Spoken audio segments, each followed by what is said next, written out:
full clear pacifist run on Murky Station. No promises that it's going to come out, but that's what we're going for. We're bringing extra body bags. I never really am that impressed with the extra cameras. You can only view them in the the vault car that has the camera access. I'm not saying it's useless, I just don't like spending money on it. And we're getting started. The first thing I'd like to do here is go over this bridge and get a look over the train yard to see if you can spot any cars that have the panels on them to be hacked. See if you can spot the bank of hard drives or any of the laborers that have some of the tools that you need. The blowtorch and thermite guys are pretty easy to find because of the shower of sparks, but didn't see the bank of hard drives. I doubt they're all downstairs, but let's see what we can find. I like starting downstairs in the tunnels just to get all the tools, especially if we're going to do a full clear run. We want to get as many of the tools as we can rather than waste time trying to find the cars, open them, then get the tools, then come back. In particular, when I said I was looking for the hard drive banks, those are nice to spot from the bridge if you can, because even though they make a beeping sound that lets you know where they are, that beep can be hard to pick up. It's not nearly as loud as those camera beeps.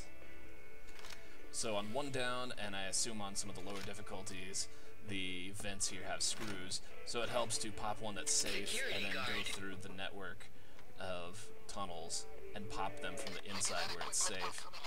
Ducked out here for a second because I heard the radio, and the radio is a sign that the keycard shelf is there, so we pick that up.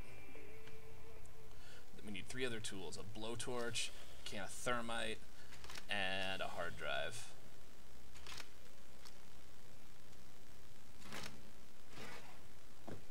Oh, and there's a thing of assault rifles right there. That's cool.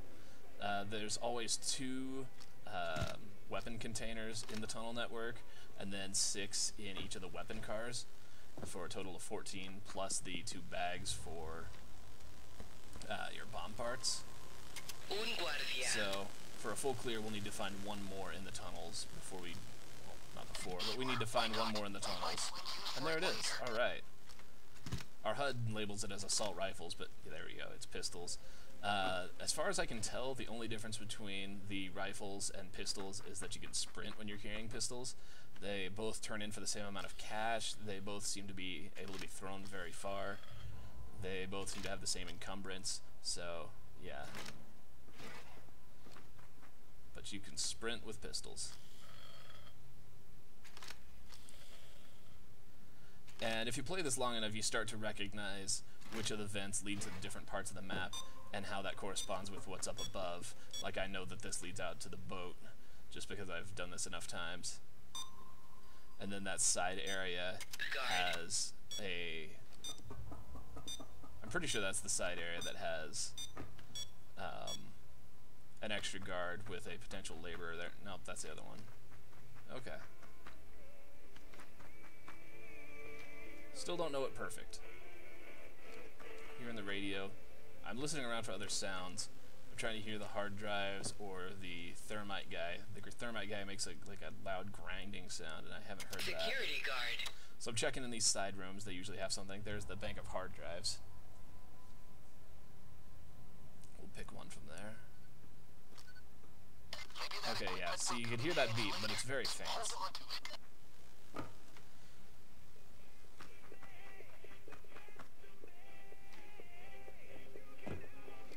And at this point, that means that the thermite guy is probably up top, but who knows at this point. We should probably at least enter the train yard and look around. Start finding some cars, see if we can spot thermite guy. Didn't see him from the bridge, but that doesn't mean he's not there. The angle on that bridge is pretty tough. I know that there's at least 2 spawns for thermite guy, 1 under the bridge and 1 in like a little cubby off to the far right corner. Water trains will be locked by some kind of security panel. We'll most likely have to hack them to get the doors open. Okay, so let's see what's in this car.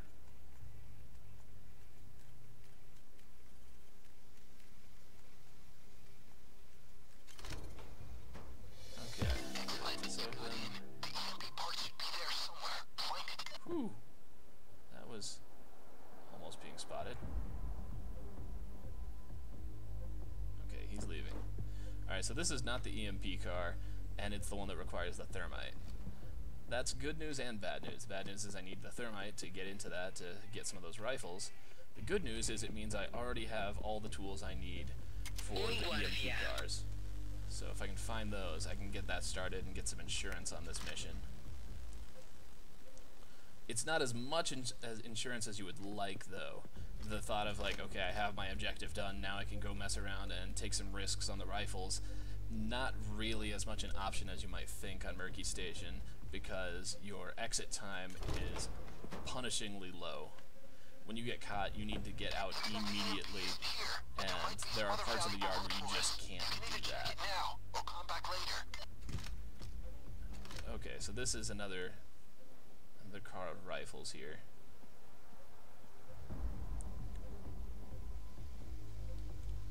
And as much as I'd like to empty this place out entirely, right now my focus is on getting the bomb parts.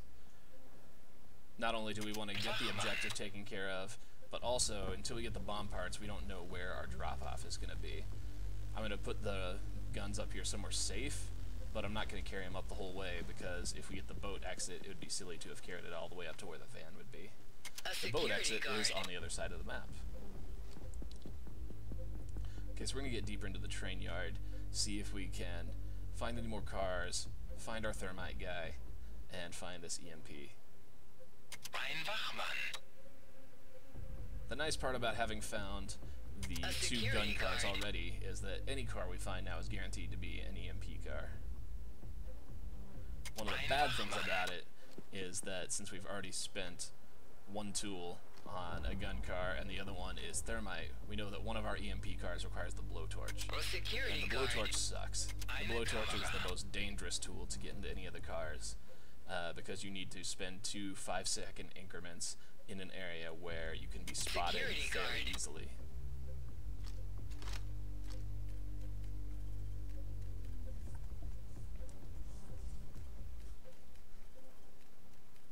But it's a full clear, so we'd be using a blowtorch either way at some point.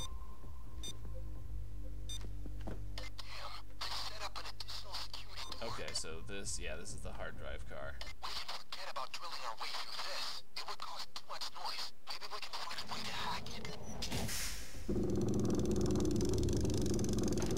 Twitch is arriving with a van to pick you up. He'll wait by the upper bridge side. I do think it's funny that Bane says it would cause too much noise to try and drill through here. Just completely, like, negating the silent drill skill through story. Those of us who have silent drills on our stealth builds, well, you don't get to use it here. And there's a few ways I could carry this through, but I trust the underground network more. It's easier to know where I need to go.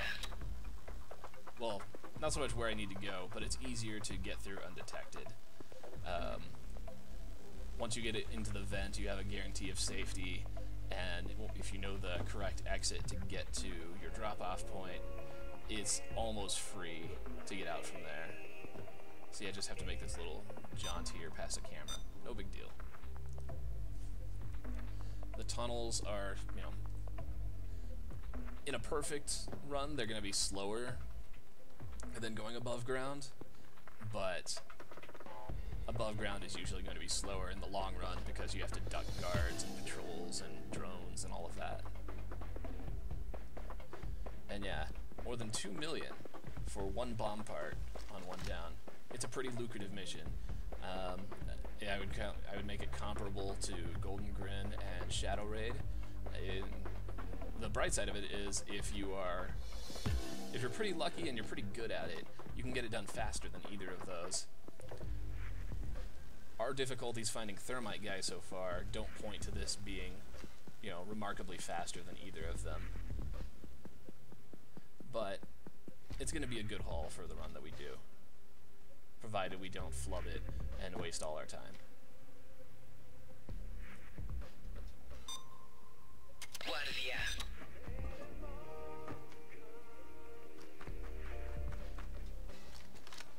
I'm going to move the bags that I have out toward the exit here, just as I'm passing through.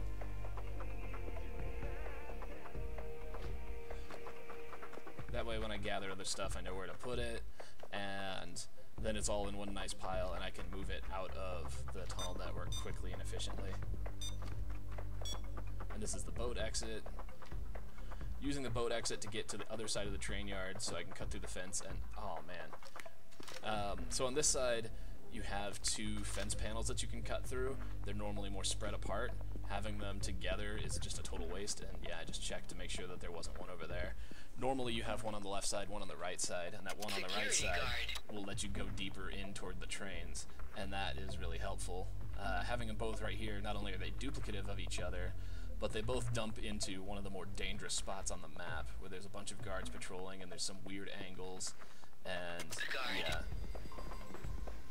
So we're gonna hide under the trains. Hiding under the trains is important on this map. It's an easy way to move down the lanes, especially in small increments when you may not have the chance to do the whole thing at once. It's important to know, though, for example, if your opportunity to get under a train is going to be cut off by a concrete platform or by containers blocking the way, things like that. You don't want to get caught up above ground. I think the way that the train thing works, too, is... Okay, so there's platforms to the left that would block our way to get in if we were trying to get in from the other lane.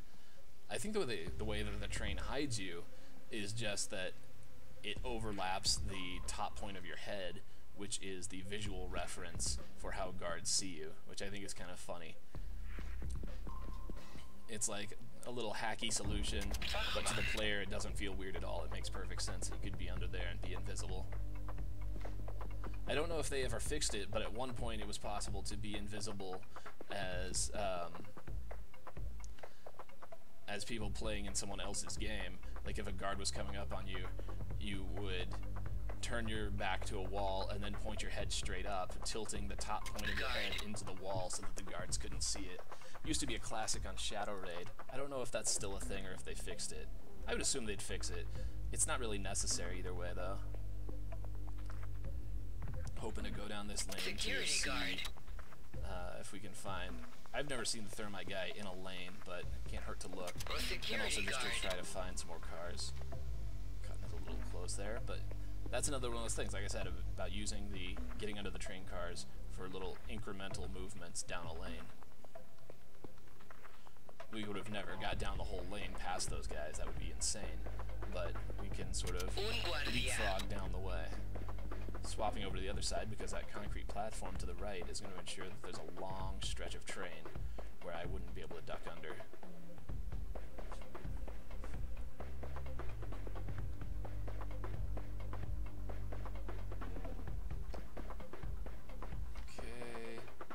Checking out toward this cubby to see if I can find Thermite Guy.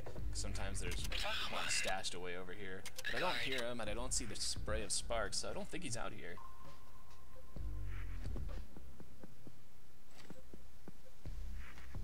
Man, I nearly get caught again. And they're honestly getting into the laser panic response. There was no reason for me to get further in, but when you see your meter climb up to 98%, you tend to want to get as far away as possible, right?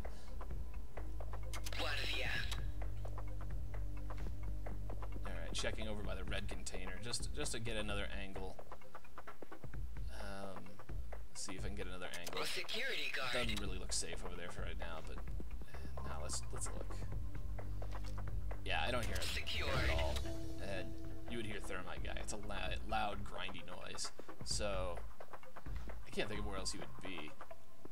I guess he could be down under the bridge. Security guard. Either under the bridge or somehow we missed him down in the underground tunnels. I hear the blowtorches beneath me, but not Thermite. It is a distinct sound.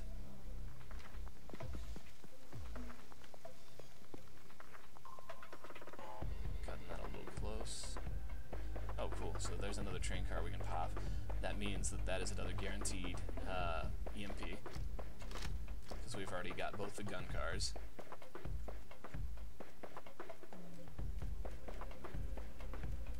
That also means this is going to be the blowtorch car.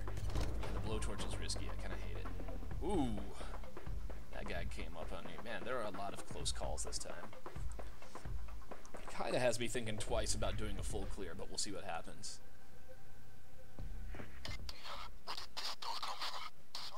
Okay, let's be careful about this. Using our head to sort of look around while we do this. Alright, there's no one coming down that way, alright.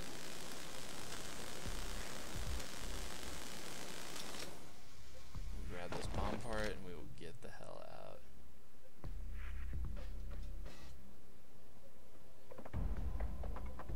And yeah, to the right we can just cut under the train cars entirely and get out that way, rather than having to go take the tunnel network here. Okay, yeah, we're good.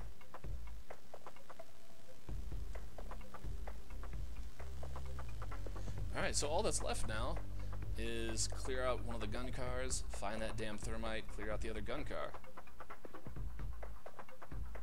But if we get caught, we risk everything, because it is exceedingly unlikely that we can get up here in time. So, pretty risky. This is why I think doing a full clear here is generally not advisable. I am of the belief that you should just take the win, know when to take the win, but fuck it, we're doing it for a video. Might as well go for the full clear, right?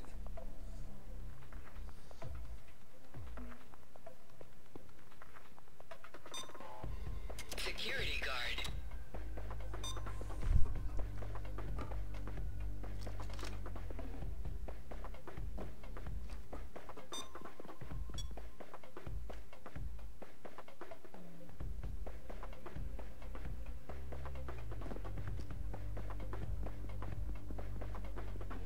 And yeah, so you sprint with the pistols on your back. You can't do that with the rifles. I guess the comparable distinction would be carrying money bags would be like the rifles, and cocaine would be the pistols. And they do both throw incredibly far, so I guess they like literally just inherit those stats. Un guardia.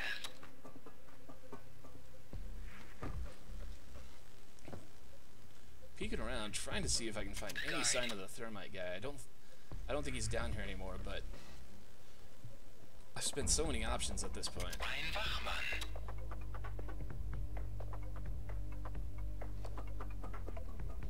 And I didn't hear the thermite guy when I was down toward that end anyway, toward the end under the bridge.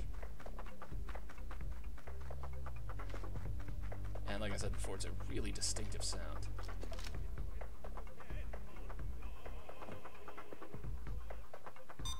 Didn't see any showers of sparks. The showers of sparks are or were a problem. I know that when I was on this map for long enough, eventually it would start to make a performance hit. I don't know if it's like a memory leak or what. I'm not super technically inclined about that stuff. But yeah, stayed on this long enough, the particles from the grinder guy, the thermite guy, would start slowing everything down. And it made it not only less fun to keep playing, but also more dangerous to keep playing.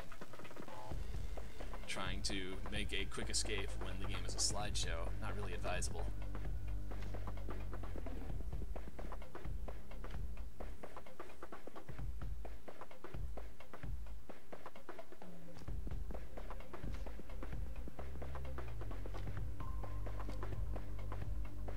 Okay, so he's staring right at the edge of this red container. If you're on the side where he can't see it, like if you just keep close to the wall, it's still a safe spot. But yeah. Red container, safer on lower difficulties for sure. But still one of the safest spots on the map. Ein Wachmann. At this point I'm just sort of scouring. I don't really even know where I'm gonna find this thing.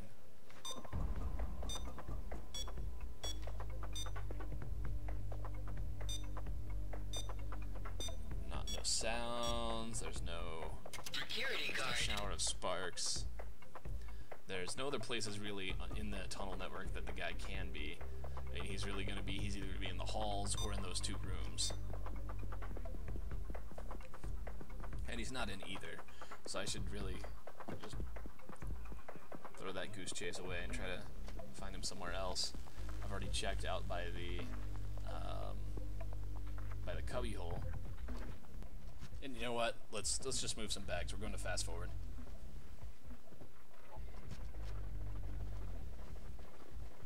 If we gotta make any risks trying to find Thermite Guy, I would like to have at least one car of guns taken care of.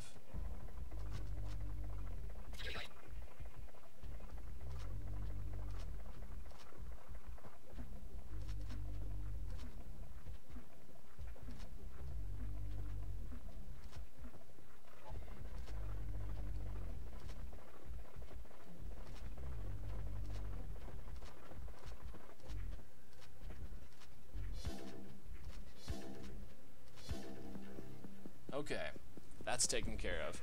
Now let's take a look in the bridge again, see if we can find any sign of Thermite Guy.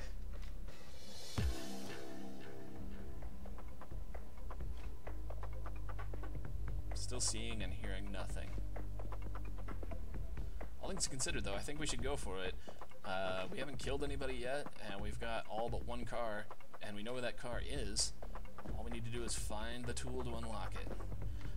We might as well check under the bridge. We need to look there, even though we've been down at that end and we didn't see or hear anything. But let's be a little more thorough.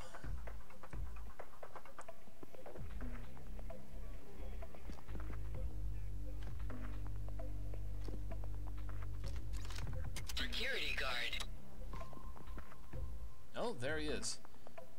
Missing his telltale shower of sparks that I would have seen. And I can't hear a thing off him. Oh, there we go. Only carrying really short distance.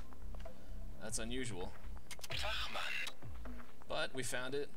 We know the car is right above us. So once we pop this sucker, we're good to go.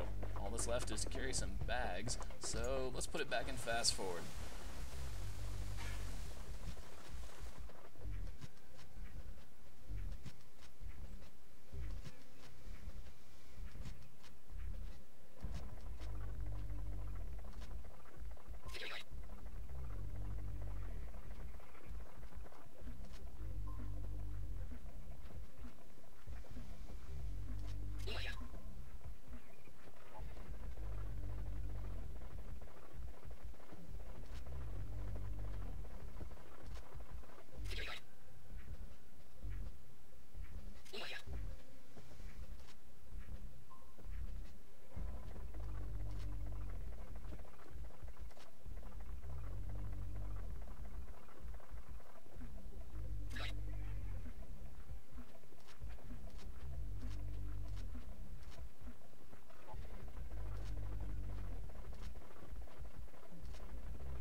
And there we go.